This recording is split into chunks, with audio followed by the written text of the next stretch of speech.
tá acontecendo aqui? Vai, já tá. Federal. Fala alto aí, senão não sai não. A gente que foi o deputado federal Eduardo Bolsonaro mandando um abraço pro pessoal da equipe Caos. Por favor. Não só o pessoal da equipe Caos, né, mas todo mundo que pratica o Airsoft, esse lazer, esse treinamento também que pode ser empregado para o corpo aí dos policiais, atividade de segurança, que é muito mais barato do que convencional e tão real quanto, né, já que as armas são perfeitas ali. Infelizmente, hoje em dia o Airsoft é um produto controlado pelo governo. Há aquela mentalidade, né, de que, meu Deus, se liberar a importação e a compra do Airsoft como se fosse um produto comum, as pessoas iriam comprar para realizar assaltos, etc.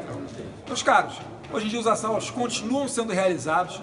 Hoje em dia existe a restrição e ainda assim, quem é que tem acesso a essas armas? O criminoso. Quem é punido? Tá aqui, ó. Gastar muito mais com importação, tem que ter um CR, porque é um produto controlado pelo Exército, e aquela ladainha, aquela burocracia toda, que acaba não incentivando o esporte. Mas quando alguém ganha uma medalha olímpica no tiro, todo mundo bate palma, né? Agora da gente incentivar aí o Airsoft, o tiro prático e toda essa atividade que não faz mal nenhum a ninguém. Pelo contrário, é um lazer e é uma atividade de família. Um abração, pessoal. Um abraço. Valeu. Muito obrigado.